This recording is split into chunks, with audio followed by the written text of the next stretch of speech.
All right, ladies and gentlemen, welcome back to Houston Rockets Daily.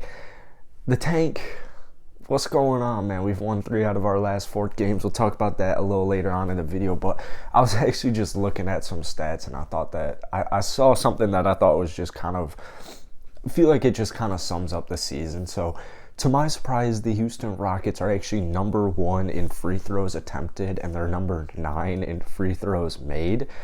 1305 out of 1,833 shots, and that's good for dead last in the league. So this team is like getting to the line the most out of the entire NBA, and they are making 71% of their free throws. I just thought that was interesting. Same thing kind of goes with threes. They're top 5 in both 3-pointers made and 3-pointers attempted, but they're like bottom 10 in total percentages. So I just feel like that's, obviously unideal. I'm a little worried. I am a little bit worried. So currently, at the time of this recording, that is, Houston is currently in a 3-way tie for the number 1 pick. The way the tiebreakers are, we're number 2. So that isn't the end of the world. That means that the furthest the Houston Rockets could go is the number 6 pick. And we've talked about this a few times. Like, I've mentioned, if the Houston Rockets fall outside of the top 7 this entire season, I think would be considered a complete disaster. Now, Sengun and Jalen Green are kind of contradicting that, because the way they've played in the second half, specifically Jalen Green, they've been doing phenomenal.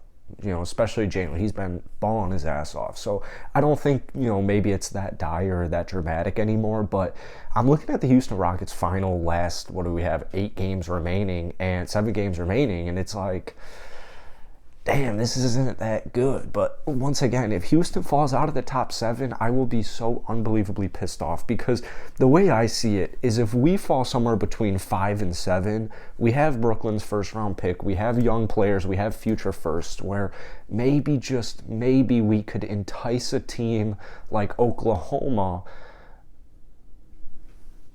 to move a little bit into the draft. As long as Houston gets a top 4 pick, I will be happy. As long as we get a top 4 pick, I will be happy. So, looking at tonight's game, we play the Spurs, who, the good news is actually, San Antonio's been playing really well. Like, they're literally a game outside of the 10th seed in the Western Conference right now, and they're playing really solid basketball. I mean, there's a really bright future over in San Antonio. I saw a tweet today that said, I believe Eric Gordon, Dennis Schroeder, and Christian Wood are all currently questionable. I would imagine that, like, Schroeder and Eric Gordon don't play. Christian Wood's probably a little bit more of a coin toss to me. By the time this video's out, like, we might know if those 3 players are playing or if they're not playing. So, don't be surprised if none of the 3 play, or don't be surprised if one of them plays, or what have you. But so we have San Antonio tonight. San Antonio hopefully is playing with a little chip on their shoulder. As long as DeJounte Murray is playing, hopefully that team can take us down. Like, I know it's not great to win or to root for losses, but, like, the way I see it right now is, we beat Washington, and then we beat a doggy Portland team who's kind of creeping up. Losses, like, wins at this point in the season, I don't really see the high draw to winning 3 out of 4 games. Like, I don't want to be negative for the Rockets, but, like, I don't want us to win. I mean, I look back at last year, Kelly Olynyk, first off, Houston in their last, 2 months won, 3 basketball, or in their last month only won, 3 basketball games, and look how that turned out for us. We got the number 2 pick, and we drafted Jalen Green.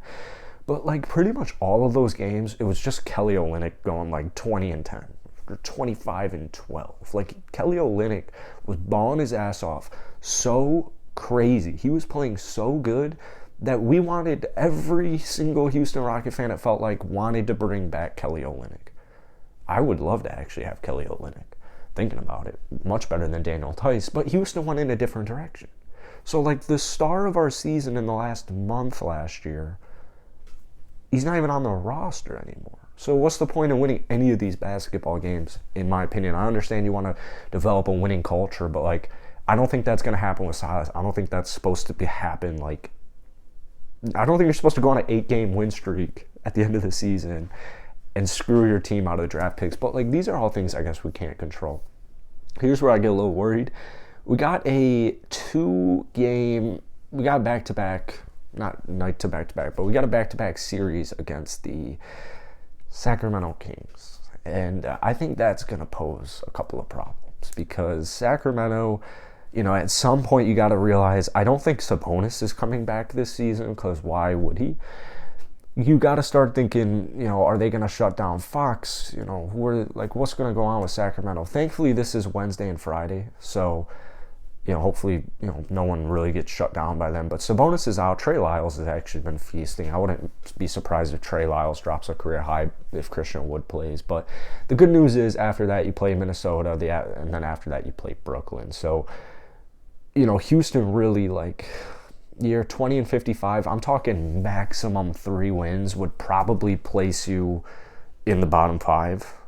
But do we really want bottom 5? I don't really think that's what we're looking for. I mean, there's some bad teams out there like Detroit, Orlando, OKC. Those are the teams that we're kind of fighting with right now. I'm not saying those are bad teams, but part of you need to be losing these games. I'll use OKC as an example. Last year, Shea got shut down. This year, Josh Giddey got shut down. Josh Giddey, before he got injured, was dropping triple-dub after triple-dub after triple-dub after triple-dub. He was helping them win basketball games. And right now, OKC's dealing with a multitude of injuries, and I would imagine that even if, they honestly might not even all be real injuries. I mean, a lot of these are probably playable, but at the end of the season, why would you take that risk, especially with all your young players, and you're not even trying to win? So I really worry about teams like OKC because they know what they're doing. They know how to tank. I'm worried about Detroit, too, because, they're dealing with some injuries as well.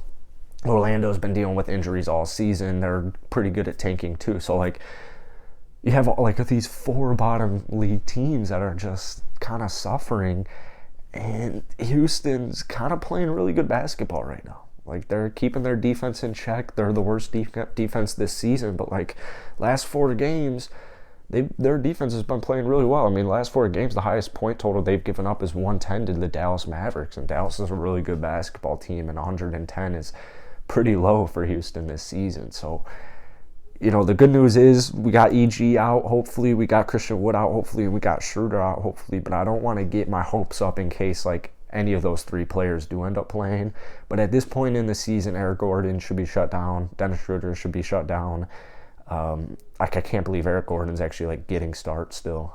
Christian Wood should probably be shut down, especially because I think Houston's going to hold on to him. So trade value doesn't really make too much sense at this point. But he'll probably play a little bit more. Anyone else?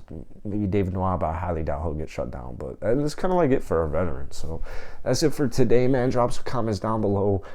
What's the word with Houston? They picked a tough time to start winning. At the end of the day, these wins are kind of nice. It does suck though when you're beating Portland because it's these are no disrespect to them, but these are G League players. These are none of their real starters. So those sucked. But the Washington win was kind of cool. But at the same time, they were also missing their best 2 players. So it's everyone's tanking better than us right now. That's it for today. Hit the like button, drop a comment down below. See you guys later.